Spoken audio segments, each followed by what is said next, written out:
poursuivons nos petites conférences d'exégèse contemplative dans l'unique but d'accomplir ce que dit le psaume 26. J'ai demandé une chose au Seigneur, la seule que je désire, habiter le Seigneur, habiter la maison du Seigneur tous les jours de ma vie pour admirer le Seigneur dans sa beauté, pour contempler la beauté de Dieu. C'est ce que dit un autre psaume.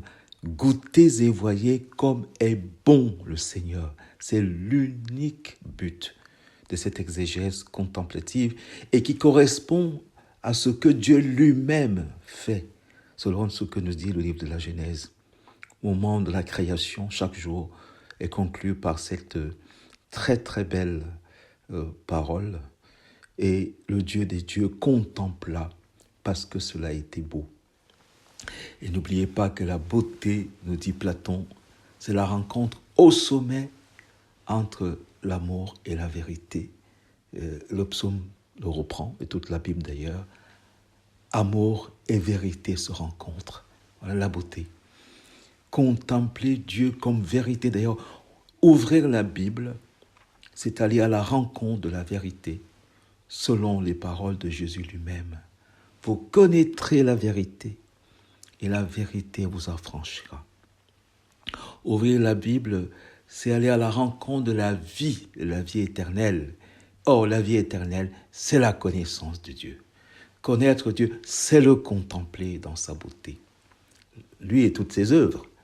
Vous savez, l'encyclique éponyme de nos conférences, Fides et Ratio, l'encyclique qui a donné son nom à nos petites conférences, Fides et Ratio, nous dit dans son préambule, la foi et la ratio, vaut mieux garder le mot latin, parce que quand on dit raison, c'est pas pareil. On en a déjà parlé suffisamment. L'intelligence a trois fonctions, l'appréhension, le raisonnement, la raison, et puis le jugement qui fait toucher ce qu'il y a de plus profond dans la connaissance. Connaître une chose, c'est d'abord affirmer qu'elle est. Vous voyez, c'est très très beau tout ça. Donc, l'encyclique dit dans son préambule que la foi et la raison sont comme les deux ailes que Dieu a données à l'esprit humain pour permettre à l'esprit humain de s'élever jusqu'à la contemplation de la vérité, la contemplation de la beauté. La vie éternelle, c'est donc la connaissance de Dieu. Connaître Dieu, c'est découvrir que Dieu est vérité. C'est la mission que Jésus lui-même révèle à Pilate au sujet de son incarnation. Je suis né, je suis venu dans le monde pour rendre témoignage à la vérité. La vérité, l'adéquation de l'intelligence à ce qui est. Et dans nos petits cours d'exégèse contemplative, dont chercher la vérité, chercher à contempler la beauté de Dieu, n'oublions pas qu'il y a des petites distinctions à faire chaque fois. Et c'est Thomas d'Aquin qui nous aide à les faire. Quand il dit que, au sujet de la théologie, il ne s'agit pas de parler seulement de Dieu. Théologie est souvent définie comme parole sur Dieu, discours sur Dieu. Mais c'est beaucoup plus que ça, avec Jésus lui-même. Le théologue, Jésus, le théologue, le Verbe qui est clair, le Verbe qui est lumière. N'oubliez pas cette belle définition de la théologie que nous donne Saint Jean dans son prologue. Le Verbe est la lumière qui éclaire tout homme. Théologos, quand vous décomposez d'ailleurs le mot, c'est ce que vous trouvez. Théos, Dieu, c'est-à-dire la lumière, et logos, le Verbe.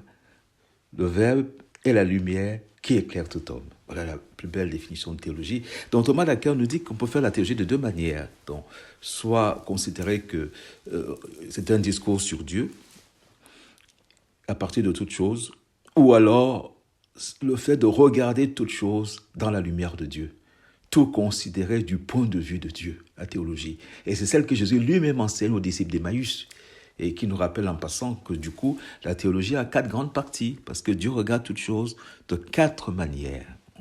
On l'avait déjà dit, mais on y reviendra à l'occasion, parce que c'est vraiment important. Donc, la théologie sur laquelle nous appuyons nos conférences d'exégèse biblique, c'est le fait du point de vue à partir duquel nous regardons toutes choses du point de vue de Dieu et de Dieu comme vérité.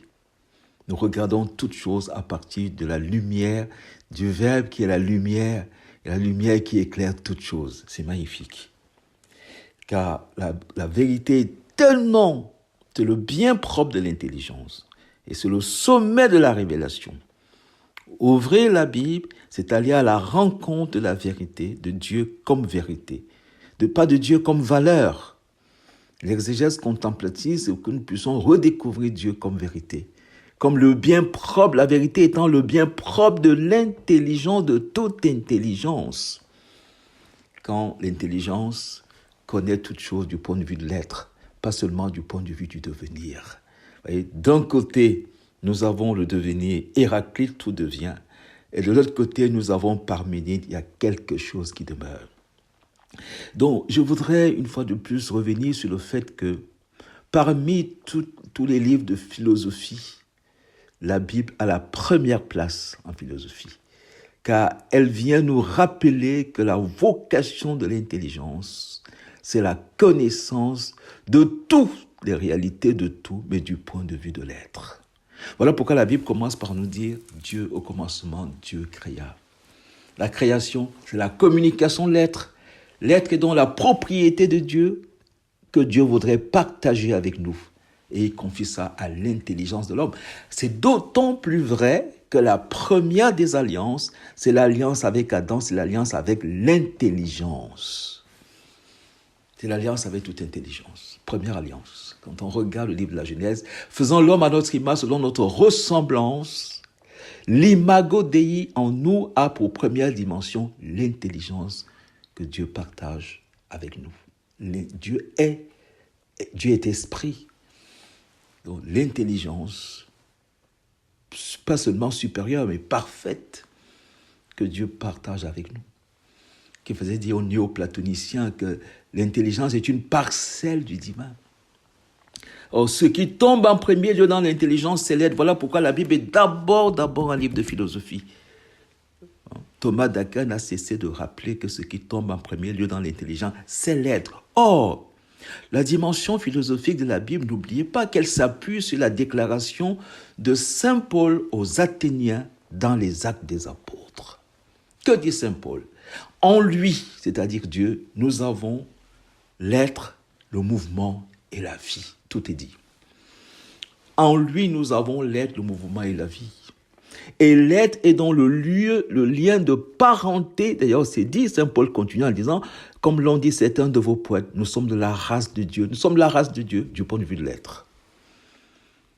La Bible, livre de philosophie, d'abord de la philosophie de l'être, c'est-à-dire ce qui est propre à Dieu et que Dieu partage avec nous. L'être. Voilà pourquoi Dieu, d'ailleurs, se révélant son nom à Moïse, commence par lui dire « Je suis ». Extraordinaire, pour rappeler que Dieu est la vérité. C'est du point de vue de l'être. Oh, l'être, c'est la propriété, c'est le bien propre de l'intelligence, le bien propre et le bien ultime de l'intelligence. Ce qui tombe en premier lieu dans l'intelligence, c'est l'être. On voit donc que la toute première alliance de Dieu avec l'homme, c'est l'alliance avec l'intelligence de l'homme et de la femme, naturellement. Alors, on verra d'ailleurs que du point de vue, quand on regarde bien la Bible, Marie va être justement la première en chemin, dans le chemin de la connaissance de Dieu, de la découverte de Dieu comme vérité. Vous voyez? Affirmer que Dieu n'existe pas, c'est nier que l'intelligence est faite pour connaître l'être. C'est suivre tout simplement, rester avec le devenir, c'est s'enfermer dans le devenir d'Héraclite, tout devient. Et que tout change et tout n'est pas finalement connaissable. Voilà, la Bible va être pour nous, parmi tous les livres de philosophie, le premier livre. Et la philosophie par excellence, selon la Bible, c'est la philosophie de l'être. Or, il y a donc deux points de départ de cette philosophie. Il y a deux points de départ possibles. D'un côté, nous avons l'homonisme métaphysique, monisme qu'il soit matériel ou spirituel, comme on peut le voir chez Spinoza, Hegel et les autres. Ou alors la dualité métaphysique de la création.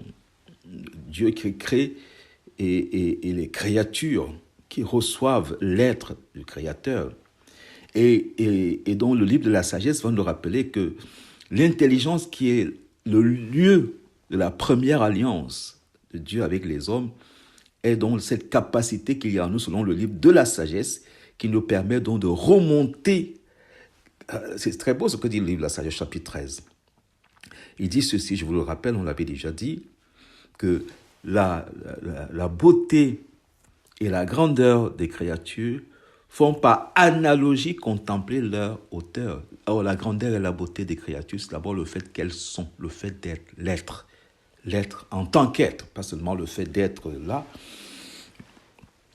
Et donc, l'intelligence est faite pour la vérité avec laquelle l'être est convertible. Donc, c'est pas la Bible nous fait entrer en philosophie par la dualité métaphysique. La dualité métaphysique, c'est le jugement d'existence qui aboutit au jugement de sagesse, les deux, et qui nous fait découvrir deux grandes choses, deux grandes vérités en ce moment-là, en découvrant Dieu comme acte pur, et avec Jésus, nous découvrons que cet acte pur, c'est le mystère de la grâce, de la gratuité absolue de Dieu.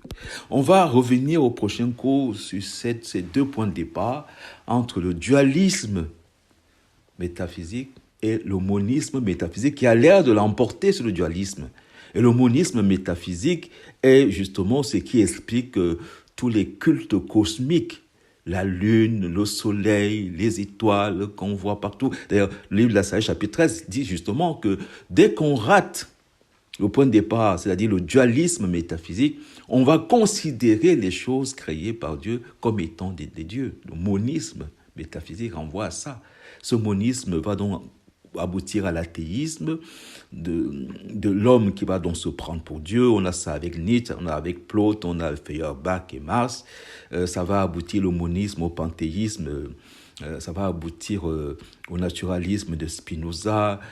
Ça va aboutir à l'ontologisme de Descartes, à toutes les philosophies ésotériques, l'ésotérisme philosophique et autres, le New Age, les traditions qui font des créatures des dieux, parce qu'il y a une espèce de monisme qui veut que tout vienne de l'un, hein, et d'une unité, et que le monde est dans cette unité, et ce n'est qu'une diversité, une espèce d'émanation. Nous sommes l'émanation d'un tout. On reviendra, on en reparlera très bien dans la prochaine conférence. J'ai donc voulu aujourd'hui rappeler simplement que de tous les livres de philosophie, la Bible a la première place, parce qu'elle nous conduit au dualisme, à travers le dualisme métaphysique, à découvrir Dieu comme vérité, l'être premier que les traditions religieuses appellent Dieu, est acte pur, est la vérité. Il est avec tout ce que nous dit Aristote à propos des rationes, convertibles avec l'un, convertibles avec le vrai, convertible avec le bien. Donc, la Bible, premier livre de philosophie, et cette philosophie de la Bible s'appuie sur la déclaration de Saint Paul aux Athéniens, en lui Dieu, nous avons l'être, et plus précisément le dualisme métaphysique, le Dieu créateur.